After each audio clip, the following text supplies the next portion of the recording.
এই শোনো না, আমাদের অন্ধবিশ্বাস চ্যানেলটি যারা এখনো সাবস্ক্রাইব করেননি প্লিজ সাবস্ক্রাইব করে দাও। আর অল্প কিছু সাবস্ক্রাইবার হলে 1,00,000 পরিবার হবে। সবাই প্লিজ সাবস্ক্রাইব এবং বেশি বেশি শেয়ার করে দাও প্লিজ। AM আর PM এই দুটোর মধ্যে পার্থক্য বুঝো? দুটো শব্দের মধ্যে পার্থক্য শুধু দুইটা বর্ণের হলেও এর বিশালতা কিন্তু অনেক। পরের বার থেকে কথাটা মাথায় রাখবে। কথাটা শেষ করে নীরব দৃষ্টি স্থির করে মেহনুরের দিকে তাকিয়ে আছে অর্ক। অর্কের এহেন কাণ্ড দেখে মেহনুরের চোখ কুটোর থেকে বেরিয়ে আসার উপক্রম। রোশনি মেহনুরের অবস্থা দেখে মুখ টিপে হাসছে। পরে মুহূর্তে অর্ক মেহনুরের হাতের দিকে সন্দিহান চোখে তাকিয়ে প্রশ্ন করল, বসে বসে তো দিব্যি ফোন ঘাটছিলে, তাহলে আন্টির কল রিসিভ করনি কেন? মুখে থাকা ফুচকাটা চটজল দিয়ে হাতে নিয়ে নেয় মেহনুর। কি বলবে বুঝতে পারছে না। অর্ক চোখ রাঙিয়ে বলল, খাবারের অপচয় করতে নেই। বাসায় ফিরতে হলে খেয়ে নে তাড়াতাড়ি। মেহনুর রাউনাফের গলার আওয়াজ পেতে অর্কের পেছনে উকি দিয়ে দেখে রাউনাফ দাঁড়িয়ে আছে। ভাইকে দেখে মেহনুরের মুখে হাসি ফুটে উঠল। এতক্ষণ চুপ ছিল কারণ ও ভেবেছিল হয়তো অর্ক কোনোভাবে ওদের এখানে দেখতে পেয়ে চলে এসেছে, কিন্তু এখন শিওর হলো ওদেরকে নিতে অর্ক রাউনাফের সাথে এসেছে। কিন্তু কি করে জানলো ওরা এখানে আছে? রোশনির দিকে জিজ্ঞাসক দৃষ্টিতে তাকাতে রোশনি মাথা নেড়ে বলল, ওই বলেছে।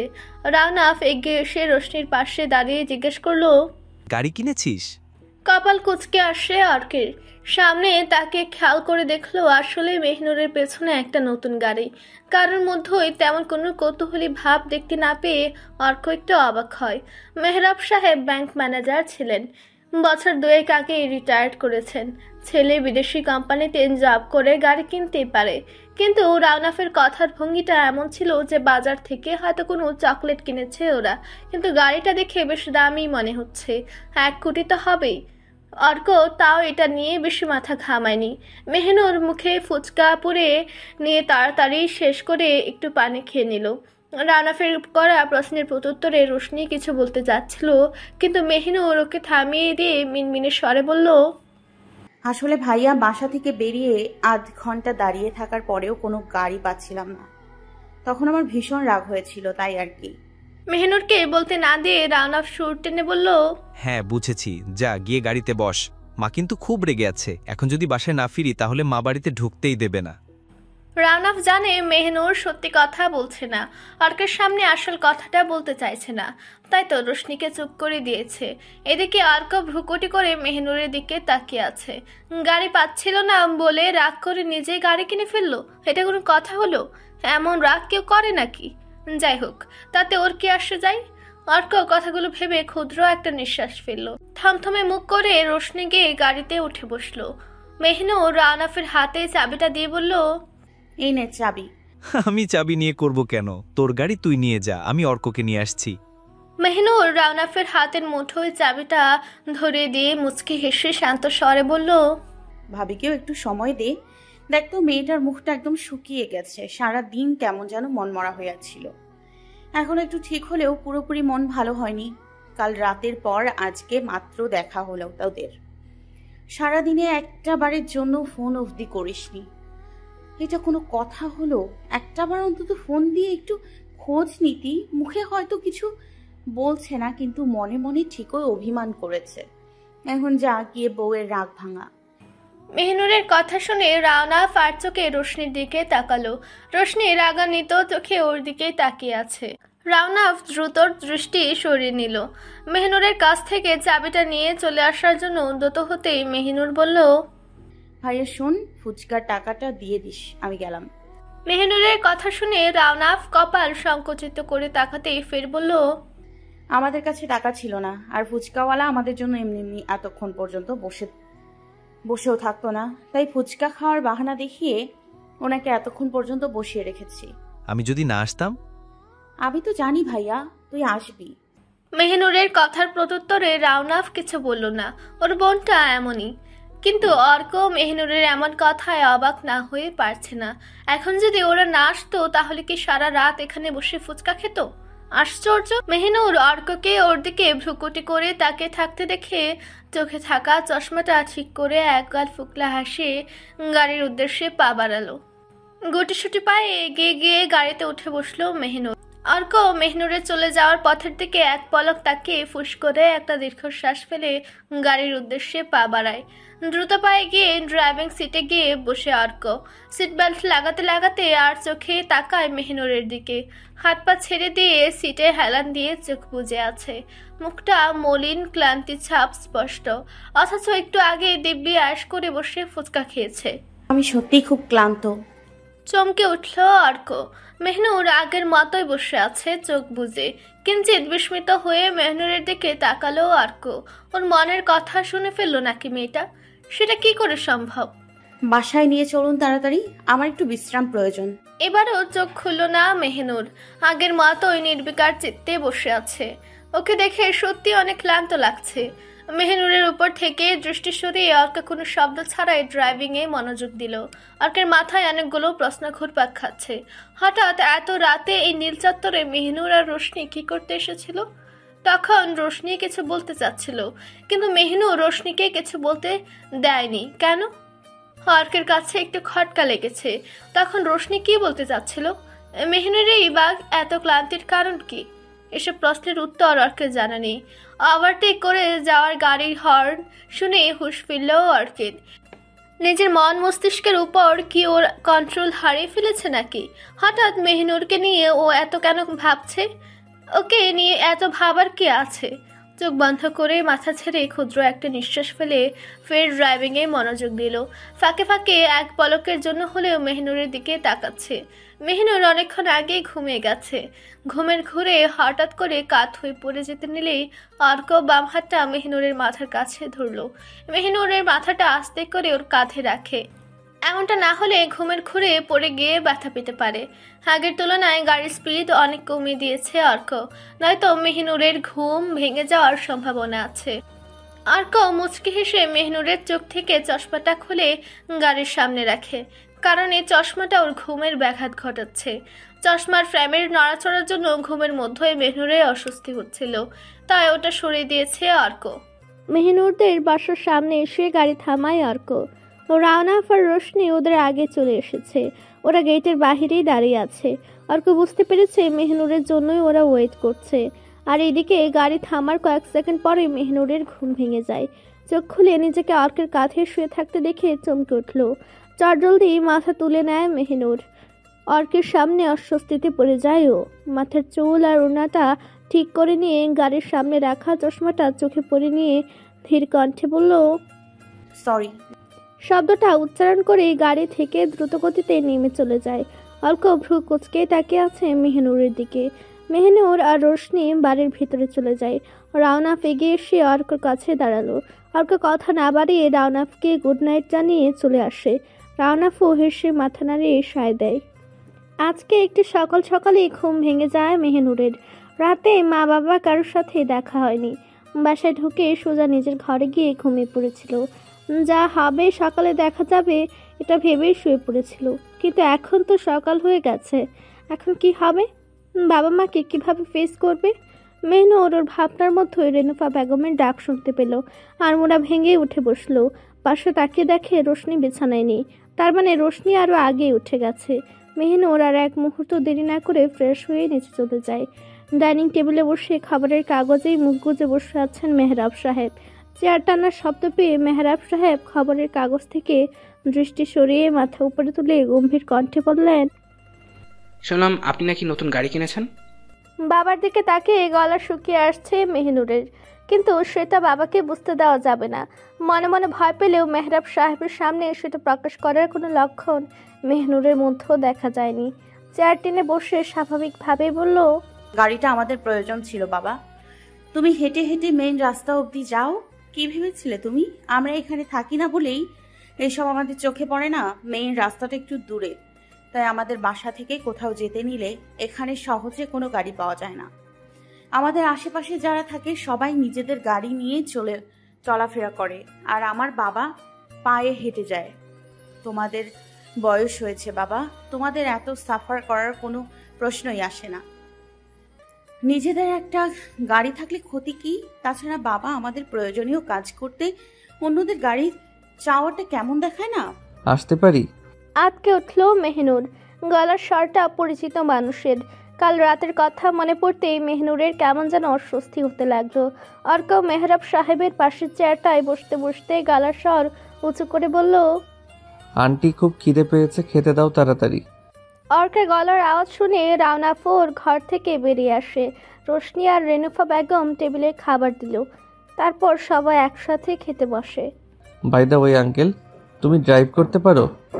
খাওয়ার মাঝেই অর্ক প্রশ্নটা করলো। মেহরাব সাহেব উত্তর দেওয়ার আগে মেহিনুর ধীর কণ্ঠে বলল, বাবা, আমি যাওয়ার আগে একজন ড্রাইভার রেখে যাব, তোমাদের কোনো সমস্যা হবে না?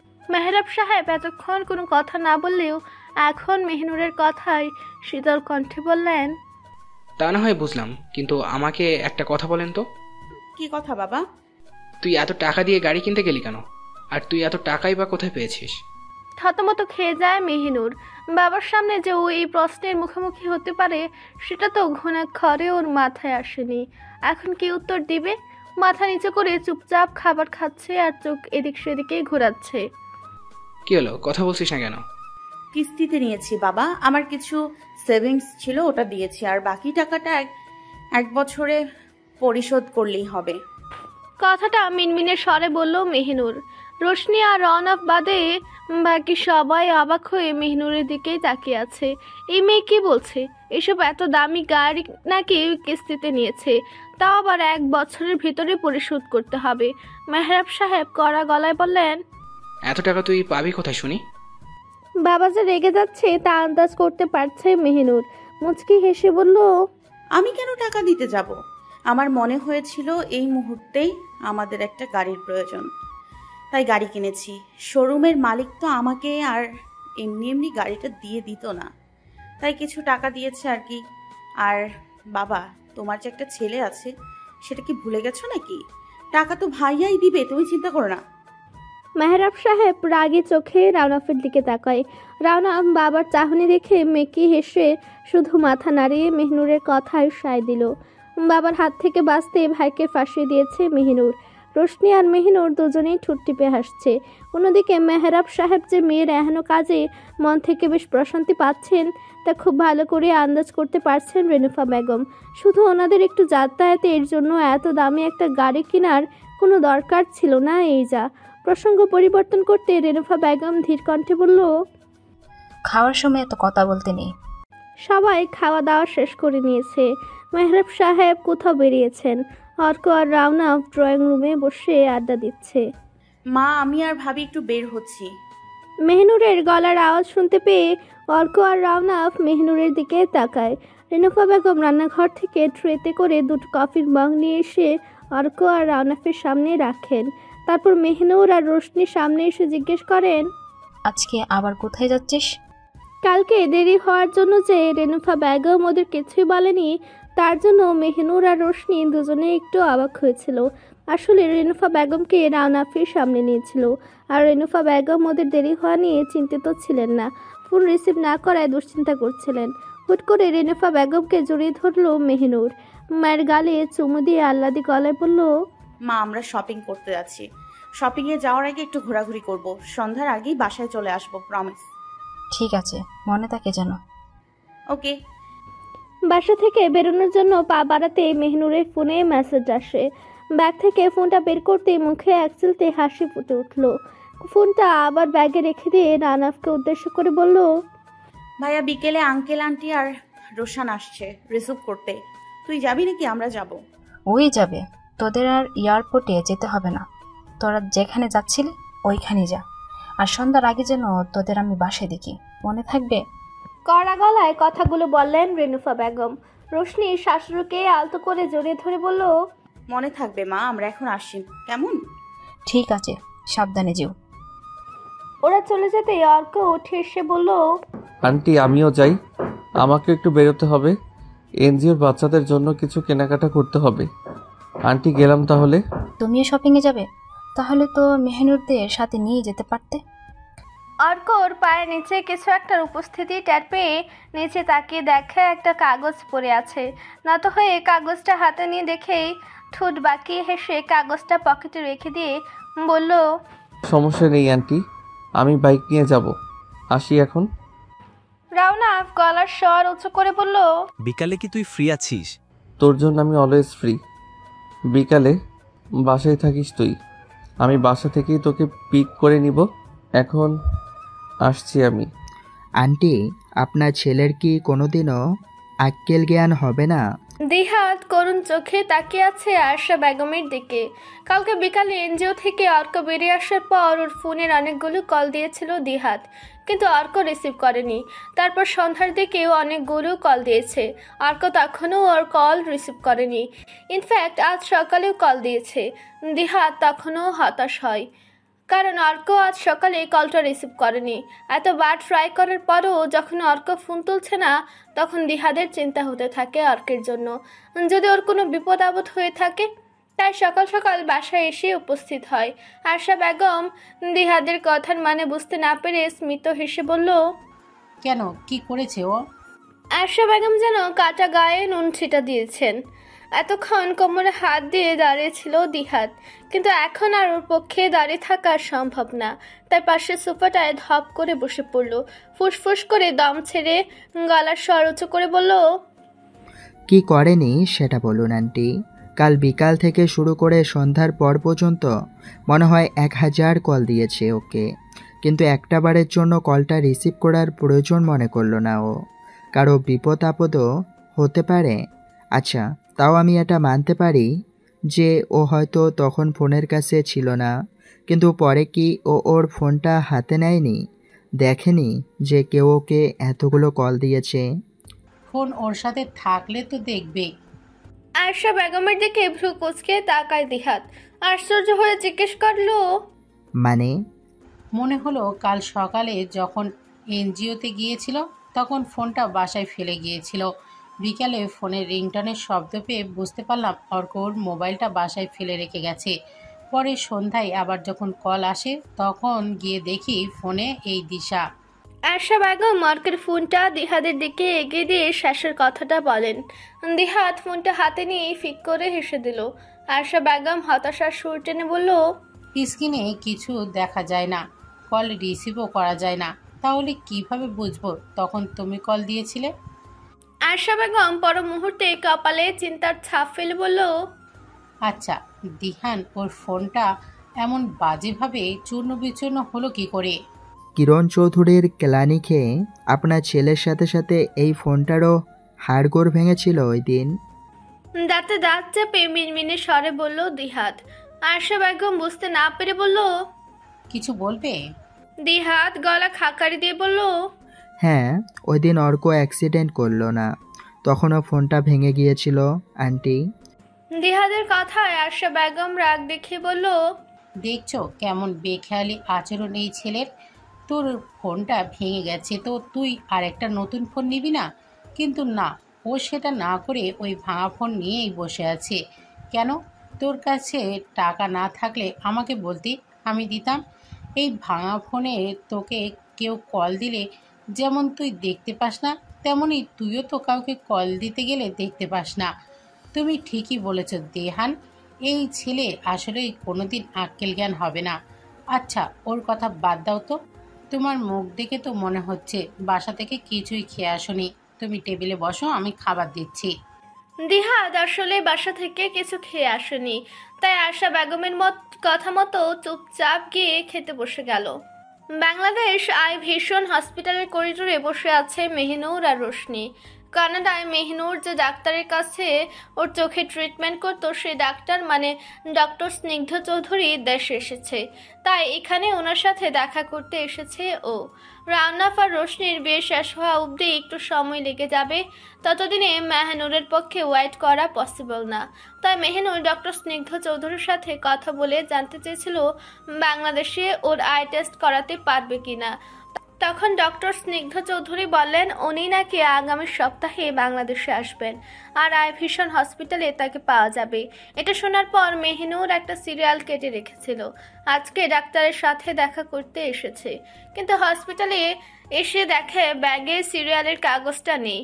মেহিনুর উৎকণ্ঠিত স্বরে বলল, ভাবি সিরিয়ালের কাগজটা কোথাও খুঁজে পাচ্ছি না।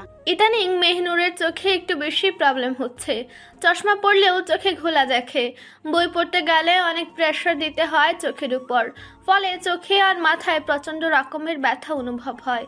তাই মেহনুর ভেবেছিল আজকে ডাক্তারকে দেখালেই ঠিক হয়ে যাবে, কিন্তু এখন মনে হচ্ছে আজকে আর পসিবল হবে না। মেহনুরকে মুখ গুমরা করে বসে থাকতে দেখে রোশনি বলল, ভালো করে খুঁজে দেখো, পাবে। নিজের এমন ইরেসপন্সিবল কাজের জন্য নিজের উপর বিশাল রাগ হচ্ছে। রোশনির দিকে অসহায় দৃষ্টিতে তাকিয়ে কাঁদো কাঁদো গলায় বলল, আরে না ভাবি, ব্যাগে নেই, আমি ভালো করেই খুঁজে দেখেছি। আচ্ছা, তুমি ডক্টর স্নিগ্ধকে একটা কল দিয়ে দেখো না, তোমাকে তো চিনেন উনি। এটা চাইনি বলেই তো সিরিয়াল দিয়েছিলাম, আমি চাইনি এখানে আমাকে স্পেশালভাবে ট্রিট করা হোক। আচ্ছা, তুমি ব্যাগটা আমার কাছে দাও তো দেখি। আমি যেটা খুঁজছেন সেটা তো আমার কাছে ব্যাগে পাবেন না। রোশনি ওর পুরো কথা শেষ করার আগেই অর্কের কথা শুনে চমকে উঠল। মেহনুর আর রোশনি দুজনেই চকিত দৃষ্টিতে সামনের দিকে তাকালো। অর্কের কথার মানে বুঝতে না পেরে মেহনুর আশ্চর্য হয়ে বলল, মানে? অর্ক একটা মুচকি হাসি দিয়ে ওদের সামনে এসে দাঁড়ালো, তারপর হাতে থাকা কাগজটা মেহনুরের দিকে এগিয়ে দিয়ে বলল, এটা বাসায় ফেলে এসেছিলে? সৌজন্যমূলক হাসি দিয়ে অর্কের হাত থেকে কাগজটা নিয়ে বলল, থ্যাঙ্কস। আপনি কোথায় পেয়েছেন? ড্রয়িং রুমে পড়েছিল। রোশনি আশ্চর্য হয়ে অর্কের দিকে কিছুক্ষণ তাকিয়ে থেকে বলল, কিন্তু অর্ক, তুমি কি করে জানলে আমরা এখানে আছি? অর্ক রোশনির বোকামি কথায় মনে মনে হাসে। অর্ক নিজের হাসি নিজের মধ্যেই দমিয়ে রেখে বলল, ওইটাতে তারিখ আর সময়ের সাথে হসপিটালের নামটাও দেওয়া আছে। ও তাই তো, আমিও না। যাকে, কিন্তু তুমি শুধু শুধু কষ্ট করতে গেলে কেন? রাউনফকে বললেই তো হতো। ইটস ওকে, আসলে আমিও একটু শপিং মলের দিকে যাব, তো ভাবলাম এই দিক দিয়ে যেহেতু যাব আমি না হয় দিয়ে যাই, শুধু শুধু ওকে দৌড়ানোর কি দরকার। ওকে। আচ্ছা, আমি এখন আসি। ঠিক আছে। অর্ক চলে যাওয়ার মিনিট পাঁচেক পরে মেহনুর আর রোশনি ডাক্তারের চেম্বারে ঢুকলো। ডাক্তারকে মেহনুর ওর আগের সব রিপোর্টগুলো এখন আই টেস্ট না করে আগের রিপোর্ট দেখে কোনো কাজ হবে না, তাই প্রথমেই মেহনুরকে আই টেস্ট দেওয়া হয়। তারপর ওই টেস্টের রিপোর্ট নিয়ে আবার ডাক্তারের সাথে দেখা করে। পুরো রুম জুড়ে পিনপত নীরবতা। ডাক্তার খুব সিরিয়াস মুখ করে নতুন পুরাতন সবগুলো রিপোর্ট পর্যবেক্ষণ করছেন। ভয়ে মেহনুরের গলা শুকিয়ে আসছে, না জানি রিপোর্টে কি এসেছে। রোশনির হাত শক্ত করে চেপে ধরে রেখেছে মেহনুর। রোশনি ওর হাতের উপর নিজের হাত রেখে আশ্বাস দিয়ে বলল, ভয় পেও না, রিপোর্ট ভালোই আসবে। কিন্তু মুখের কথায় কি কাজ হয়? যতক্ষণ না পর্যন্ত জানতে পারছে ততক্ষণ পর্যন্ত মেহনুরের ওই অশান্ত মন শান্ত হবে না। মেহনুর রোশনির দিকে এক পলক তাকিয়ে আবার ডাক্তারের মুখের দিকে তাকিয়ে আছে। মিনিট দুয়েক পরেই ডাক্তার সাহেব রিপোর্টগুলো তুলনামূলকভাবে শব্দ করেই টেবিলের উপর রেখে দিয়ে মুখে একটা অমায়িক হাসি ঝুলিয়ে বলল, ওয়েলকাম মিস মেহনুর হোসেন, তোমার অপারেশন সাকসেসফুল হয়েছে। যদিও অপারেশনের পরে ডাউট ছিল যে তুমি কি আদৌ চশমা ছাড়া দেখতে পাবে কি না, কিন্তু এখন আর কোনো ডাউট নেই, এভরিথিং ইজ ওকে। তাও তোমার রিকভার হতে একটু সময় লেগেছে। তোমার চোখে অপারেশন হয়েছে প্রায় আরও 2 মাস আগে। তোমাকে বলেছিলাম চশমা ইউজ না করতে, কিন্তু তুমি মনে হয় আমার কথাটা শুনোনি। বাংলাদেশে আসার পর থেকেই তুমি চশমা ইউজ করছো, ফলে মাঝে মাঝে তুমি চোখে ঝাপসা দেখো। তোমার চোখে লেন্স বসানো হয়েছে মেহনুর, এখন তো আর চশমা ইউজ করার কোনো প্রশ্নই আসে না। হ্যাঁ, তবে আমি বলেছিলাম তোমার যদি দেখতে অসুবিধা হয় তাহলে তুমি চশমাটা ইউজ করতে পারো, কিন্তু তুমি কি করলে? 24 ঘন্টায় চোখে চশমা লাগিয়ে বসে রইলে। ডাক্তার সাহেবের কথায় মেহনুর কিছুটা হকচকিয়ে যায়। স্মিত হেসে বলল, আসলে আমি সবসময় চোখে চশমা দিইনি, বিশেষ করে যখন বাইরে রৌদ্রের মধ্যে যেতাম তখন দিতাম। বাসায় বাবা মা জানে না আমি চোখে অপারেশন করিয়েছি, তাদেরকে সারপ্রাইজ দিব বলে বলিনি। কিন্তু আমি যদি চশমাটা না পরি তাহলে তাদের সন্দেহ হতো না, তাই আর কি। ওকে, বুঝতে পেরেছি। যাই হোক, এখন আর চশমা ইউজ করার প্রয়োজন নেই, এখন খালি চোখে দেখতে পাবে। আর শোনো, কিছুদিন তোমাকে সেফলি চলাফেরা করতে হবে। বাইরে গেলে সানগ্লাস পরে যাবে। মেডিসিনগুলো আরও 6 মাস কন্টিনিউ করতে হবে। মুখে সব সময় নর্মাল পানি ইউজ করবে, ঠিক আছে? মেহনুর, তোমার চোখের রংটা কিন্তু বেয়ার যত্নে রেখেও সবসময়।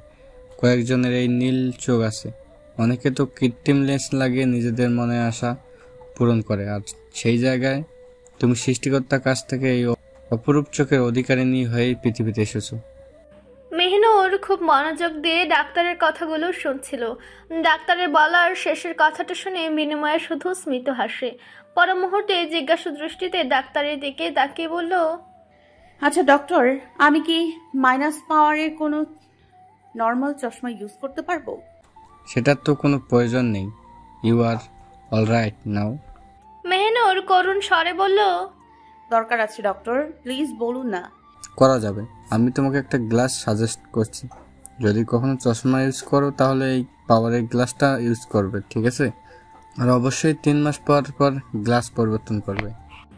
ডাক্তার সাহেব একটা ফাইলের মধ্যে সব ডিটেলসে লিখে দিলেন কি করতে হবে না করতে হবে।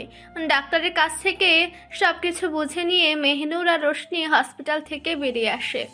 অর্ক শপিং করে সোজা এনজিওতে চলে যায়। বাচ্চাদের জন্য নিয়ে আসা সব জিনিসপত্র ওদের সবাইকে বুঝে দিয়ে নিজের ডেস্কে এসে বসলো। টেবিলের উপর একটা সবুজ খামে চোখ পড়ে অর্কের। খামটা হাতে নিয়ে এপিট ওপিট ঘুরিয়ে দেখলো কোনো ঠিকানা দেওয়া আছে কিনা। ঠিকানা না পেয়ে খামটা খুললো। খামটা খুলতেই চমকে উঠলো অর্ক। খামটার ভিতরে 20 লাখ টাকার একটা চেক। হাতের সাইনটা খুব পরিচিত। অর্ক আশ্চর্য হয়ে তাকিয়ে আছে চেকটার দিকে। দরজা খোলার আওয়াজ পেয়ে সামনে তাকিয়ে দেখে দিহাদ এসেছে। দিহাদ অর্কের হাতের দিকে তাকিয়ে ঠোঁট বাঁকিয়ে হেসে বলল, ওরকম হাঁ করে তাকিয়ে থাকার মতো অবিশ্বাস্য কিছু হয়নি। ওটা কিরণ চৌধুরীরই সাইন, এনজিওর জন্য ডোনেট করেছে। অবশ্য এর প্রভাব কিছুটা তোর উপরেও পড়তে পারে।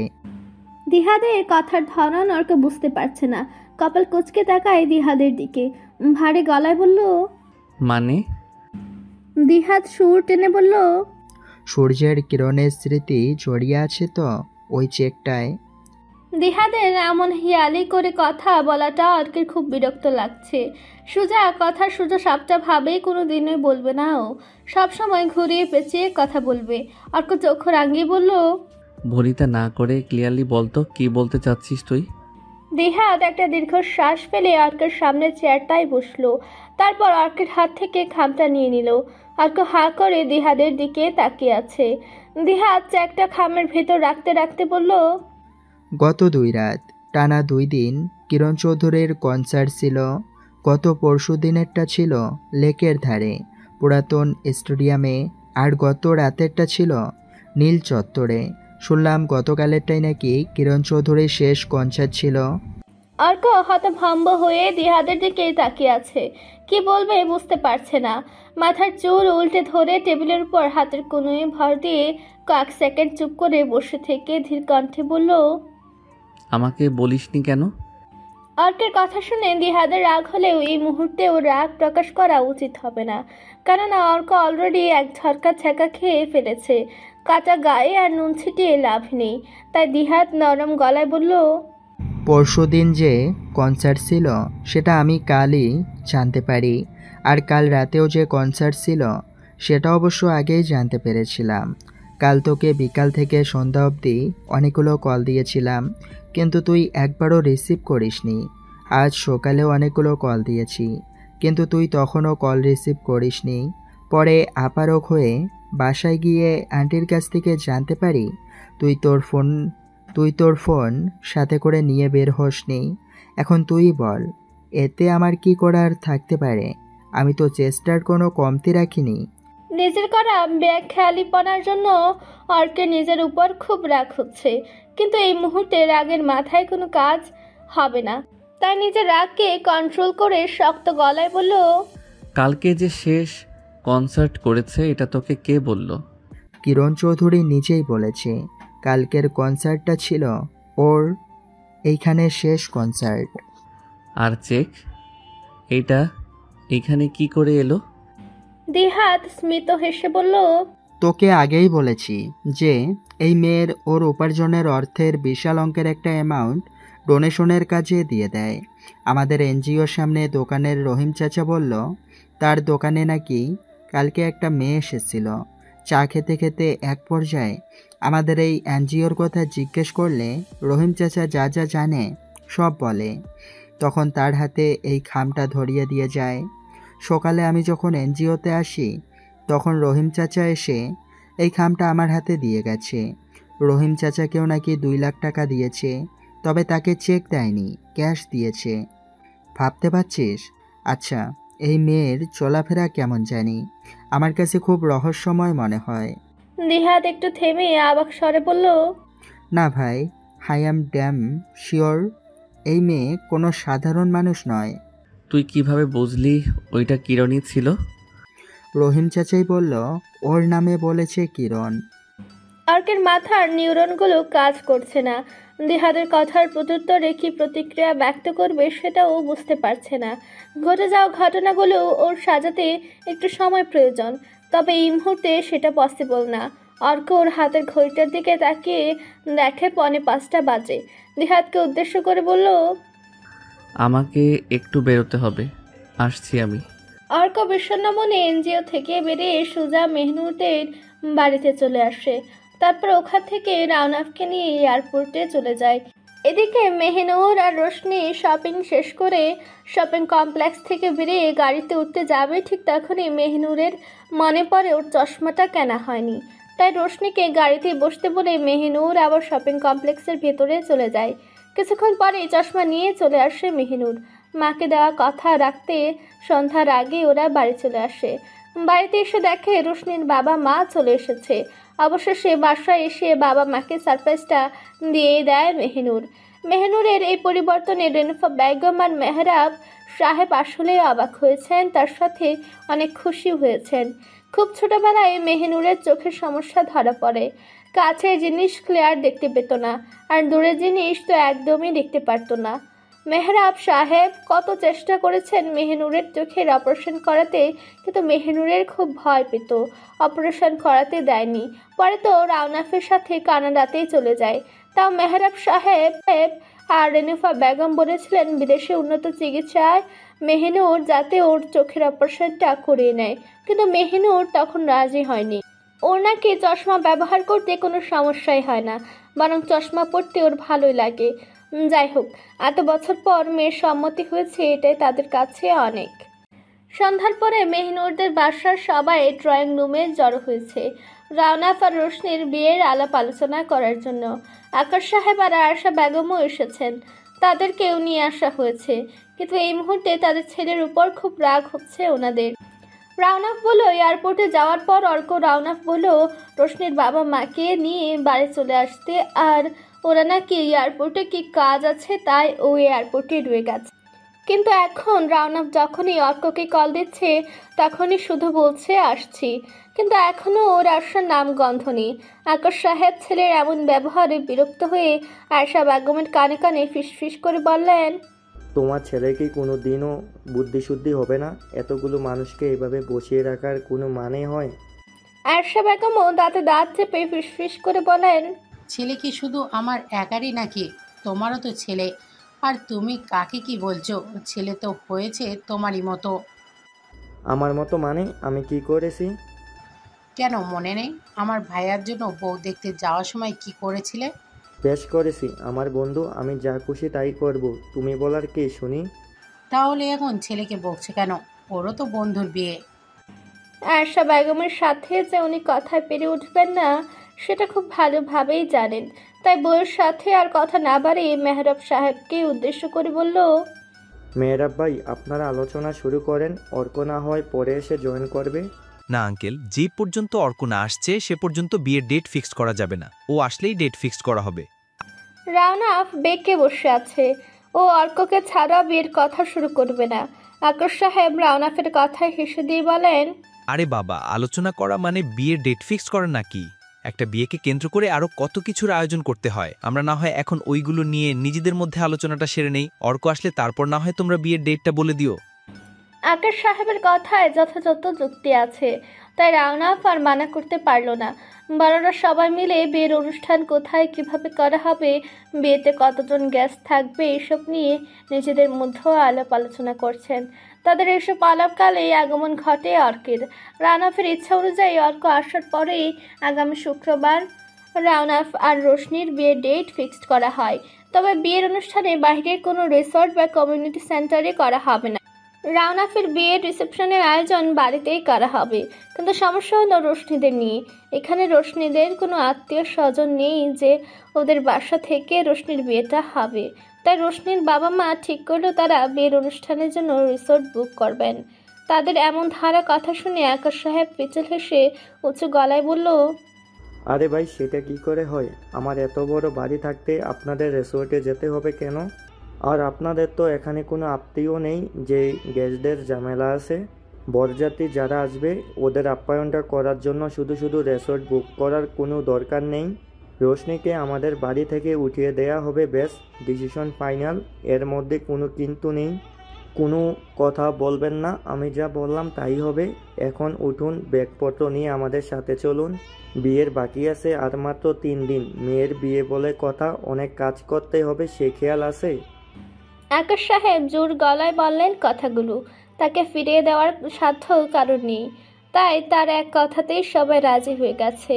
অর্ক বাবার এমন উদারতা দেখে মনে মনে বেশ প্রশান্তি পাচ্ছে। ছেলের মনের কথাগুলি বলে দিয়েছে আকাশ সাহেব। বাবার দিকে কিছুক্ষণ স্থির দৃষ্টিতে চেয়ে থেকে উঠে দাঁড়ায় অর্ক। অর্ককে দাঁড়াতে দেখে রেনুফা বেগম উৎকণ্ঠিত স্বরে বলল, আরে অর্ক, তুমি উঠছো কেন? খাওয়া দাওয়া শেষ করে তবেই যাবে। উঠছি না আন্টি। বর এখানে থাকলেও কনেকে তো কোথাও দেখতে পাচ্ছি না, তাই একটু যাই, একটু তার সাথে দেখা করে আসি। ও আচ্ছা, ঠিক আছে, যাও। অর্ক রাওনাফকে নিয়ে উপরে মেহনুরের ঘরের উদ্দেশ্যে চলে গেল। ওরা সিঁড়ি পর্যন্ত যেতেই রাওনাফের ফোনে কল আসে। রাওনাফ অর্ককে যেতে বলে একটু সাইডে গিয়ে কলটা রিসিভ করে। অর্ক মেহনুরের ঘরে গিয়ে দেখে ঘর ফাঁকা, কেউ নেই। অর্ক ঘর থেকে বেরিয়ে আসার জন্য উদ্যত হতেই কারোর উচ্চস্বরে হাসির শব্দ ওর কর্ণকুহরে প্রবেশ করে। হাসিটা অপরিচিত লাগলো অর্কের কাছে। থেমে যায় অর্ক।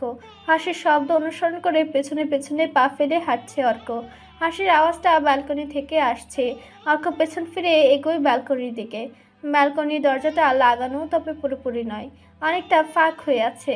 অর্ক দরজার কাছে যেতে আধ খোলা ওই দরজার ফাঁক দিয়ে মেহনুরের হাস্যোজ্জ্বল মুখটা স্পষ্ট ধরা পড়ে অর্কের চোখে। কোনো এক অন্য জগতে ভাবনায় চলে গেছে অর্ক। মুগ্ধ চোখে তাকিয়ে আছে মেহনুরের দিকে। এ কোন মেহনুরকে দেখছে? এর আগে মেহনুরকে এই রূপেই কোনোদিন দেখেনি অর্ক।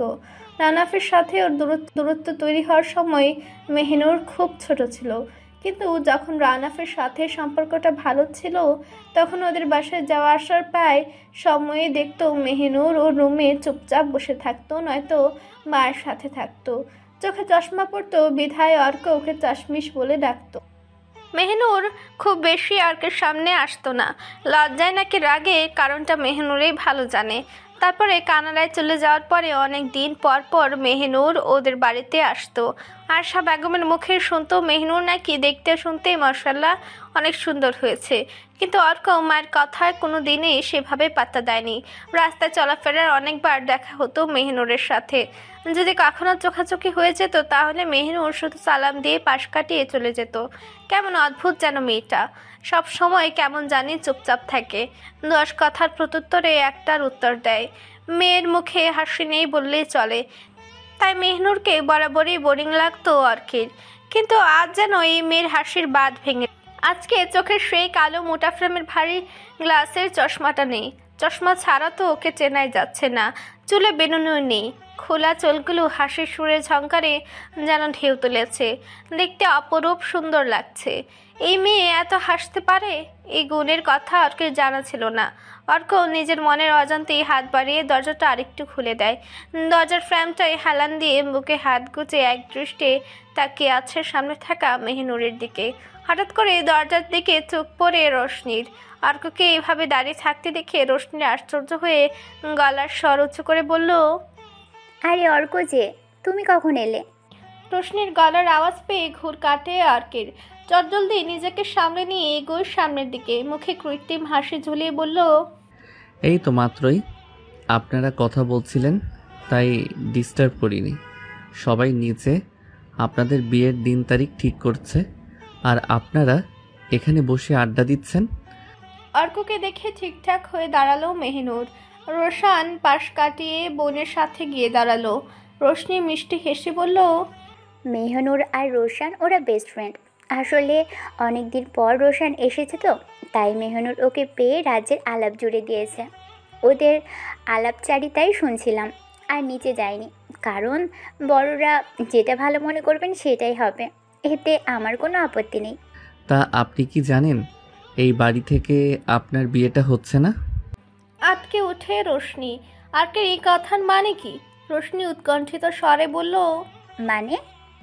অর্ক সবার দিকে চোখ বলে রোশনি আর রোশনের চোখের মুখে ভয়ের ছাপ দেখতে পেয়ে উচ্চ স্বরে হেসে দেয়। আকস্মিক অর্কের এমন হাসির কারণ বুঝতে না পেরে ভেবা ছেঁকা খেয়ে যায় রোশনি আর রোশন। অর্কের কথার মানে ওরা না বুঝলেও মেহনুর বুঝতে ঠোঁট টিপে হাসছে। রোশনিকে জড়িয়ে ধরে বলল, আরে ভাবি, এত হাইপার হওয়ার কিছু নেই। তোমার বিয়েটা এই বাড়ি থেকে হচ্ছে না মানে এই না যে বিয়েটাই আর হচ্ছে না। ওনার কথার মানে হলো আমাদের বাড়ি থেকে তোমার বিয়েটা দেয়া হবে না। ভাইয়া বরযাত্রী নিয়ে অন্য কোথাও থেকে তোমাকে আমাদের বাড়িতে তুলে নিয়ে আসবে, বুঝতে পেরেছো এবার? রোশনি মেহনুরের কথা শুনে স্বস্তি পেল। নরম গলায় বলল, ও আচ্ছা, তাই বলো। অর্ক ভাই, তুমি তো আমাকে ভয়ই পাইয়ে দিয়েছিলে। এত ভয় পাওয়ার কোনো কারণ নেই। এই জন্মসহ আগামী 6 জন্ম পর্যন্ত তোমাকে আমি ছাড়ছি না। প্রিয় মানুষটির চিরচেনার কণ্ঠস্বর কর্ণগোচর হতে চকিতে দৃষ্টিতে দরজার দিকে তাকায় রোশনি। তড়িৎ বেগে ছুটে এসে জড়িয়ে ধরল কাঙ্ক্ষিত মানুষটিকে। রাওনা তাল সামলাতে না পেরে কিছুটা পিছিয়ে যায়, তবে যথাসময়ে নিজেকে সামলিয়ে ও শক্ত করে জড়িয়ে ধরল রোশনিকে। রোশনি এবার কেঁদেই দিয়েছে। মেহনুর আর রোশান ওদের একটু স্পেস দেওয়ার জন্য ব্যালকনি থেকে বেরিয়ে আসে, কিন্তু আহাম্মকের মতো দাঁড়িয়ে আছে অর্ক। রাওনা আফুকে চোখে ইশারা করলো চলে যাওয়ার জন্য। অর্ক কিছুক্ষণ রাওনাফের দিকে তাকিয়ে থেকে স্মিত হেসে চলে আসে। মেহনুরদের বাসা থেকে একটু আগে সবাই চলে আসে অর্কদের বাসায়। অর্ক নিজের ঘরে এসে ফ্রেশ হয়ে নিয়ে সিগারেটের প্যাকেট আর লাইটারটা নিয়ে ব্যালকনিতে চলে যায়। আজও নেশার ঘুরে গা ভাসাতে মন চাইছে। সিগারেটটা আর মুখে পুরে লাইটার দিয়ে আগুন ধরাতে গেলেই ওই দিন মেহনুরের বলা কথাটা মনে পড়ে গেল অর্কের। সিগারেট স্বাস্থ্যের জন্য হানিকারক। অর্ক মুখে থেকে সিগারেটটা নামিয়ে নিয়ে তাচ্ছিল হাসে। এই নেশা ওর স্বাস্থ্যের জন্য হানিকারক নয়, বরং যে নেশায় ও আসক্ত হয়েছে ওই নেশায় বিভোর হতে না পারায় ওর জীবন ধীরে ধীরে বিষাদে রূপান্তরিত হচ্ছে। কিছুতেই ওর ধরা ছোঁয়া পাচ্ছে না। বারবার ওর চোখে ধুলো দিয়ে সে কোথাও হারিয়ে যাচ্ছে। অবাক করার বিষয় হলো আজকে এয়ারপোর্টে অর্ক খোঁজ নিতে গিয়ে জানতে পারে গত 2 মাসেও কিরণ চৌধুরী নামে কোনো প্যাসেঞ্জার দেশের ভেতরে বা বাহিরে যায়নি। যদিও একই নামের একজনকে পেয়েছিল, কিন্তু তিনি একজন বয়স্ক মহিলা যুক্তরাষ্ট্রে থাকেন। গতকাল সন্ধ্যার ফ্লাইটে উনি চলে গেছেন। হতাশ হয়ে চলে আসলেও অর্কের মনে সন্দেহের বীজ বুনেছে আরও তীব্রভাবে। তাহলে কিরণ চৌধুরী কি ওর ছদ্মনাম? তবে আসল নাম কি? হুট করে সকালে কিরণের ওই চ্যাটটার কথা মনে পড়ে অর্কের। দিহাতকে কল দিয়ে বলে ব্যাংকে যাওয়ার জন্য, কিন্তু আরেক দফায় অবাক হয় অর্ক।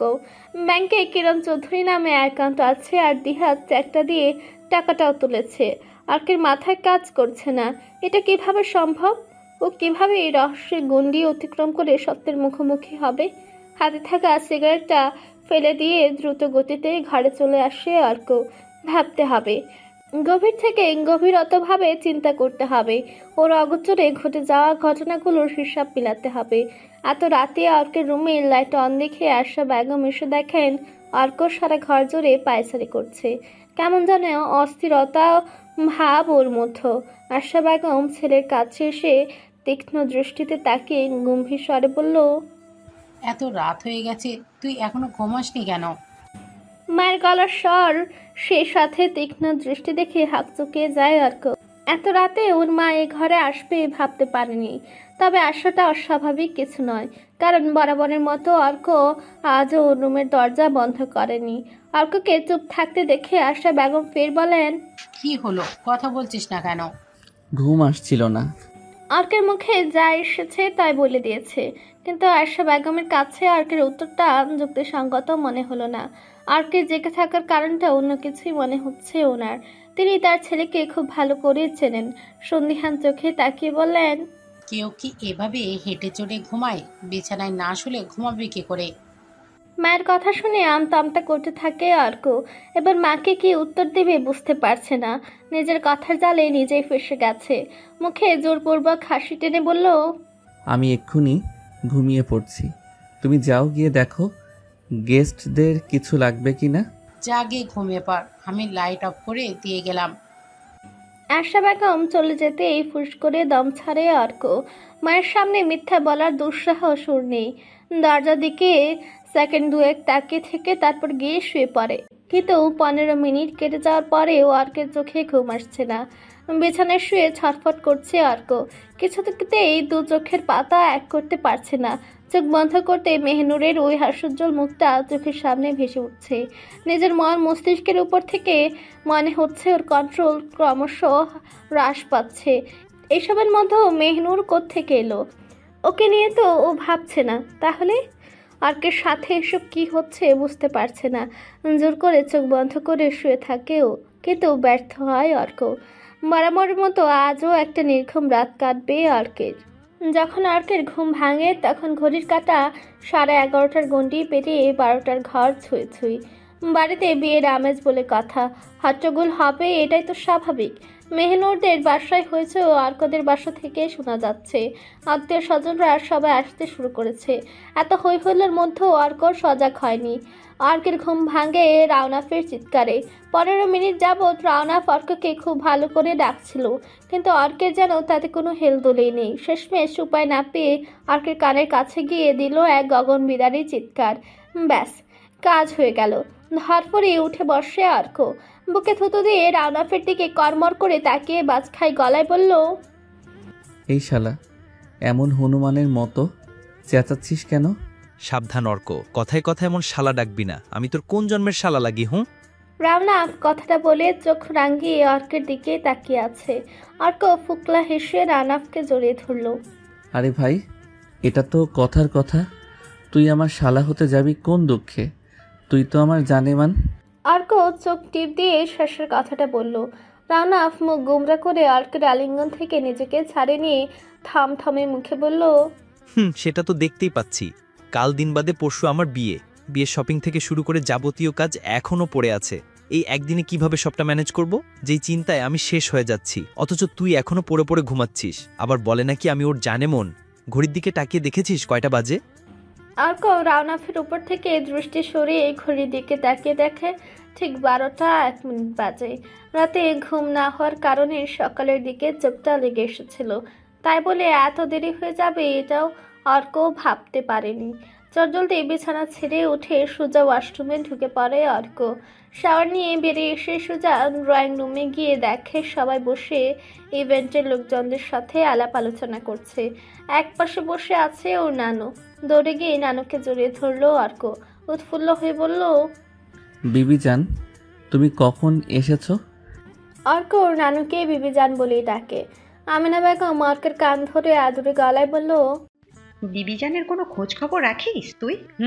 সেই সকালবেলা এসেছি, তোর মা বলল তুই অনেক রাত করে ঘুমিয়েছিস, তাই আর তোকে সজাগ করিনি। অর্ক চারপাশে চোখ বুলিয়ে আমিনা বেগমের কানে ফিসফিস করে বলল, এখন তো তোমার সাহেবের কাছে চলে এসেছো, এবার সাহেবের এত আদর সোহাগ সামলাতে পারবে তো? ওরে দুষ্টু, দাঁড়া তুই। আমিনা বেগম অর্ককে ধরার জন্য উদ্যত হতেই অর্ক দৌড়ে চলে আসে। রাওনাফকে কোথাও দেখতে না পেয়ে রোশনির কাছে জিজ্ঞেস করে জানতে পারে ওদের বাড়িতে গেছে ও। শপিংয়ে যাওয়ার জন্য অর্ক রোশনিকে রেডি হতে বলে ও চলে গেল রাওনাফকে আনতে। অর্ক মেহনুরদের বাসায় গিয়ে ডোরবেলে চাপ দিতে যাবে, তখনই দেখলো দরজাটা খোলাই আছে। কিঞ্চিত ফাঁক হয়ে আছে। অর্ক দরজাটা ঠেলে ভিতরে ঢুকতে যাবে অমনি কেউ চিৎকার করে ওঠে। অর্ক ভরকে গিয়ে উপরে তাকাতে দেখে কেউ একজন হুড়মুড়ে উপর থেকে নিচে পড়ে যাচ্ছে। অর্ক চটজলদি তাকে ধরে ফেলে। মুখের সামনে কতগুলো আর্টিফিশিয়াল ফুল ধরে রেখেছে, যার কারণে অর্কর মুখ দেখতে পাচ্ছে না। তবে এই মুহূর্তে যে ওর কোলে চেপে আছে সে একজন মেয়ে, অর্ক সেটা খুব ভালো করে বুঝতে পারছে। মেহনুর ভয় পেয়ে গিয়ে চোখ মুখ খিচে বন্ধ করে নেয়। পর মুহূর্তে মেহনুরের মনে হলো ও যেন হাওয়ায় ভাসছে। মুখের সামনে থেকে ফুলগুলো সরিয়ে পিটপিটিয়ে চোখ খুলে উপরের দিকে তাকায়, দেখে অর্ক ওর দিকে কপাল কুঁচকে তাকিয়ে আছে। মেহনুর চোখ খুলতে চমকে উঠে অর্ক। নীলাদ্রি একজোড়া আঁখি ওর দিকে ভয়ের তো চোখে তাকিয়ে আছে। অর্ক এক ধ্যানে মেহনুরের ওই চোখের দিকে তাকিয়ে আছে। কাল রাতেও মেহনুরের চশমাবিহীন চোখ ব্যালকনিতে দেখেছিল অর্ক, কিন্তু তখন তো ওই নীল চোখ দেখেনিও। মেহনুরের চোখগুলো অর্কের খুব চেনা চেনা লাগছে। কোথাও দেখেছে ও এই চোখ জোড়া, কিন্তু মনে করতে পারছে না। অর্কের মস্তিষ্কের নিউরনগুলো যেন কাজ করা বন্ধ করে দিয়েছে। আর এদিকে অর্ককে এইভাবে তাকিয়ে থাকতে দেখে মেহনুরের হৃদযন্ত্র কাজ করা বন্ধ করে দিয়েছে। শ্বাস আটকে শক্ত হয়ে আছে মেহনুর। অর্কের কোলে থাকায় মেহনুরের খুব অস্বস্তি হচ্ছে, আর বেশ লজ্জাও লাগছে। এইভাবে অর্কের কোলে পড়ে যাবে ভাবতে পারেনি ও। তার উপর অর্ক ওকে এইভাবে তাকিয়ে আছে, যেটা মেহনুরের লজ্জা আরো দ্বিগুণ বাড়িয়ে দিচ্ছে। মেহনুরের শুকনো একটা ঢুক গেলে মাথা নিচু করে নিয়ে মিনমিন স্বরে বলল, আমাকে নামান। অর্কের যেন কোনো হুঁশই নেই, নির্বিকারভাবে এখনো তাকিয়ে রয়েছে মেহনুরের দিকে। মেহনুর ফের বলল, নামান আমাকে। এইবার ঘুর কাটে অর্কের। মেহনুরকে চটজলদি কোল থেকে নামিয়ে ব্যতিব্যস্ত হয়ে বলল, ঠিক আছো তুমি?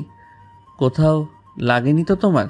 জি আমি ঠিক আছি, সরি আসলে আমি বুঝতে পারিনি আমি এইভাবে পড়ে যাব। ইটস ওকে, কিন্তু তুমি উপরে কি করছিলে?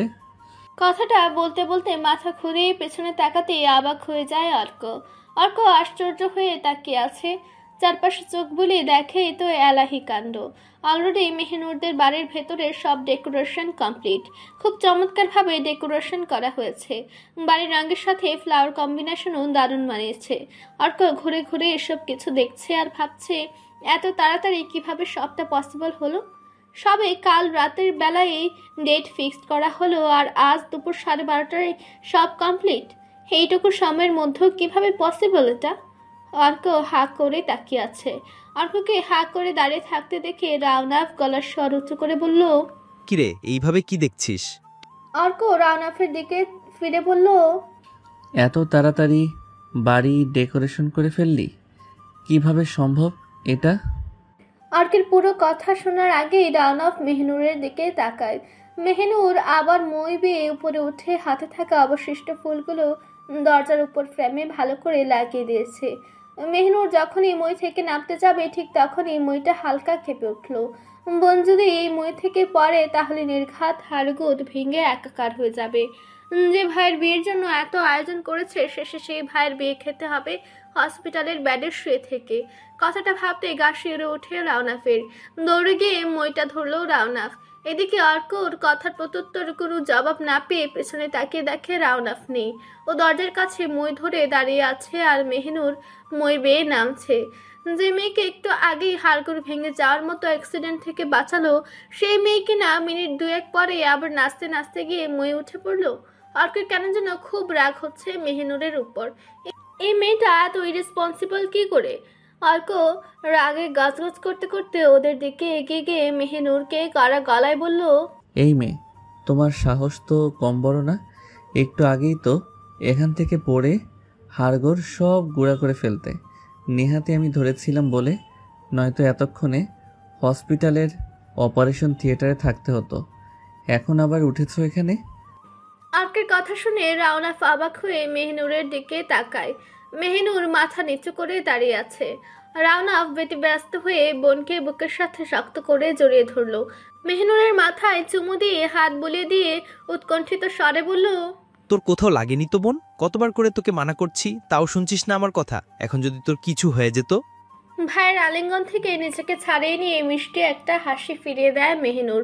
ধীর কণ্ঠে বলল, কিন্তু কিছু হয়নি তো ভাইয়া, আমি একদম ঠিক আছি। দেখো মেহনুর ফের বলল, তখন মই থেকে ফুলগুলো লাগাতে পারছিলাম না বলে একটা পা দরজার উপরে রেখেছিলাম। উনি দরজা খোলার জন্য ধাক্কা দিলেন আর দরজাটা একটু নড়ে উঠতেই পাটা স্লিপ করে গিয়েছিল বলে আমি পড়ে গিয়েছিলাম। রাওনা অর্কের দিকে তাকিয়ে চোখ পাকিয়ে বলল, এখন যদি আমার বোনটা পড়ে ব্যথা পেত? অর্ক ভ্যাবাচাকা খেয়ে যায়। যত দূর সেই নন্দ ঘোষ। একই তো এই মেয়ে ইডিয়টের মতো দরজা খুলে রেখে তার উপর আবার পা তুলে বসেছিল, আবার পড়ে যাওয়ার হাত থেকে ওই তো ওকে বাঁচালো। আর এখন এই মেয়ে ভাইয়ের কাছে ইনিবি নিয়ে ঘুরিয়ে পেঁচিয়ে দুষ্টা ওর ঘাড়ি দিচ্ছে। এ তো দেখছি ভারে বজ্জাত শয়তান মেয়ে। অর্ক মেহনুরের দিকে আর চোখে তাকিয়ে ঝাঁঝালো কণ্ঠে বলল, আমার কি দোষ? আমি কি জানতাম তোর বোন দরজা খোলা রেখে ওটার উপর বাদরের মতো ঝুলে দাঁড়িয়ে আছে? তাই বলে তুই দেখবি? ভাইয়া, তুই শুধু শুধু ওনাকে বকছিস কেন? দোষটা তো আমারই ছিল। আমি তো দরজাটায় পা রেখে কাজ করছিলাম। উনি কিভাবে জানবে আমি দরজায় পাড়া দিয়ে দাঁড়িয়ে আছি? আর উনিই তো আমাকে বাঁচালেন, নয়তো সত্যি সত্যি আমি এখন হসপিটালেই থাকতাম। মেহনুর ওর কথাগুলো শেষ করেই ওখান থেকে চলে যায়। অর্ক কপাল কুঁচকে মেহনুরের যাওয়ার দিকে তাকিয়ে আছে। এই মেয়েটা সব সময় ওর চিন্তা ভাবনাগুলোকে 360 ডিগ্রি অ্যাঙ্গেলে ঘুরিয়ে দেয়। ওকে সব সময় ভুল প্রমাণ করে দেয় মেহনুর। অর্ক মেহনুরকে যেমনটা ভাবে, মেহনুরের কাছ থেকে অর্ক ঠিক তার বিপরীত প্রতিক্রিয়াটাই পায়। অর্ক রাওনাফের দিকে তাকিয়ে একটা তপ্ত নিঃশ্বাস ফেলে গলার স্বর উঁচু করে বলল, শুনলি তো এবার? সরি। It's okay. আচ্ছা, বললি না তো বাড়ির ডেকোরেশনটা কারা হয়েছে? মেহনুর। ও তো চলে গেছে। আরে গাধা, আমি বললাম মেহনুরই এই সব করেছে। কালকে রাতে তোরা সবাই চলে যাবার পর এখানকার অনেকজন ইভেন্ট ম্যানেজারের সাথে কথা বলে মেহনুর ওদের সাথে কথা বলে যাদেরকে ওর পছন্দ হয়েছে তাদেরকে বলেছে বিয়ের সব ধরনের ডেকোরেশন করে দেওয়ার জন্য। মেহনুর বলেছে যে বাড়ির ভিতরে আর বাহিরে যেখানে রিসেপশনের আয়োজন করা হবে ওইখানে ডিজাইন সব মেহনুরই বলে দিবে, ওনারা শুধু ওর কথা মতো সাজিয়ে দিবে। অর্ক অবাক হয়ে রাওনাফের কথাগুলো শুনল। এই মেয়ে সব বিষয়ে পারদর্শী কিভাবে? এতটুকু একটা মেয়ে সবের কি বা বুঝে? অর্ক অবাক স্বরে বলল, তোর বোন কি বিদেশে এইসবই করে বেড়ায় নাকি? অর্কের কথায় রাওনাফ হেসে দিয়ে বলে, হ্যাঁ, মেহনুর হোটেল ম্যানেজমেন্ট নিয়ে পড়াশোনা করছে, তার সাথে ইভেন্টে এই বিষয়গুলো ও ভালো বুঝে। তাই নাকি? আমার বোনের যে আরও কত গুণ আছে সেই সব তোদের ধারণাতেও আসবে না। এই বোরিং মেয়ের এত গুণ? ভাই তো দেখা যাচ্ছে বোনের প্রশংসায় পঞ্চমুখ। কি জানি, হয়তো ভাই বলি। অর্ক মনে মনে কথাগুলো আওড়িয়ে বলল, আচ্ছা, এইসব কথা এখন বাদ দে। আমরা এখন শপিং করতে যাব। ভাবিকে বলে এসেছি রেডি হওয়ার জন্য। তুইও গিয়ে তাড়াতাড়ি রেডি হয়ে আয়। শপিং করার জন্য সেই দুপুর 1টায় বাসা থেকে বের হয়েছিল অর্ক, রাওনাফ, মেহনুর, রোশনি আর রোশান। এখন বাজে রাতের 1:25। 15 মিনিট আগেই সবাই বাসায় ফিরেছে। মোটামুটি সবার জন্য শপিং কমপ্লিট। রাত পেরোতেই রাওনাফ আর রোশনির গায়ে হলুদ। আজকে সারাদিনের মধ্যে দুই বাসার লোকজন তাদের গেস্টদের দাওয়াত দেওয়ার থেকে শুরু করে বাড়ির সব decoration, lighting, sound system set করা সব কমপ্লিট করে ফেলেছে। সকালে অনেক কাজ আছে বলে সবাই খাওয়া দাওয়া শেষ করে যার যার ঘরে গিয়ে শুয়ে পড়ে। রোশনি ফোনে রাওনাফের সাথে প্রেমালাপ করছে। যতই হোক, ওদের বিয়ে বলে কথা, অন্য সবার মতো ঘুমিয়ে পড়াটা সাজে না। বিয়ের আগে রাত জেগে হবু বরের সঙ্গে প্রেম করাটা অন্যরকম একটা ভালো লাগা, ভালোবাসার বিষয়। রোশানও শুয়ে শুয়ে কারোর সাথে চ্যাটিং নিয়ে ব্যস্ত। খানে খানে মেসেঞ্জারের টুংটাং শব্দ শোনা যাচ্ছে। মেহনুর সারাদিন বাড়িতে ছিল না। অবশ্য শপিং মল থেকে ভিডিও কল দিয়ে সবটা ওই বলে দিয়েছে সবাইকে। তারপরেও সব কাজ ঠিকঠাক মতো হয়েছে কিনা সেটা চেক করে সে মাত্র শুয়েছে। সারাদিন অনেক ধকল গেছে ওর উপরে দিয়ে। শরীরটা ভীষণ ক্লান্ত লাগছে ওর। তার উপর কাল সারা রাত ঘুমায়নি। ক্লান্ত শরীরটা হেলিয়ে দিল বিছানায়। ঘুমানোর জন্য লম্বা একটা হাই তুলে চোখ বুঝতেই দুপুরের অপ্রত্যাশিতভাবে ঘটে যাওয়া ঘটনাটা মেহনুরের চোখে ঝলমল করে ওঠে। চমকে উঠল মেহনুর। ঘুমানোর জন্য ফের চোখ বন্ধ করতেই আবার একই ঘটনা ঘটছে। যখনই ঘুমানোর জন্য চোখ বন্ধ করছে তখনই অর্কের সেই ঘুর লাগা চাহনি মেহনুরের চোখে ভেসে উঠছে। ফলে বারবার আটকে উঠছে মেহনুর। তার সাথে সাথে কেমন কেমন অদ্ভুত রকমের অস্বস্তিও হচ্ছে মেহনুরের। ওর সাথে এর আগে এমনটা কখনো হয়নি। বুকের মধ্যেও কেমন যেন চিনচিনে ব্যথা অনুভব হচ্ছে ওর। মন গহীনে অন্যরকম এক অনুভূতির অস্তিত্বে জানান দিচ্ছে হৃদযন্ত্রটি। এই অনুভূতির সাথে মেহনুর পূর্ব পরিচিত নয়। অন্যদিকে বিছানায় চিত হয়ে শুয়ে সিলিং ফ্যানটার দিকে এক দৃষ্টিতে তাকিয়ে আছে অর্ক। চোখে ভাসছে একজোড়া নীলাদ্রির চোখ। মেহনুরের ওই নীলাদ্রির চোখের ভয়ার্ত চাহনির কথা ভাবতেই অর্কের মন শিহরিত হচ্ছে বারবার। আজ শপিং মলেও মেহনুরের অগোচরে লুকিয়ে সে চোখ দেখেছে বহুবার। এটা কি অন্যায় নয়?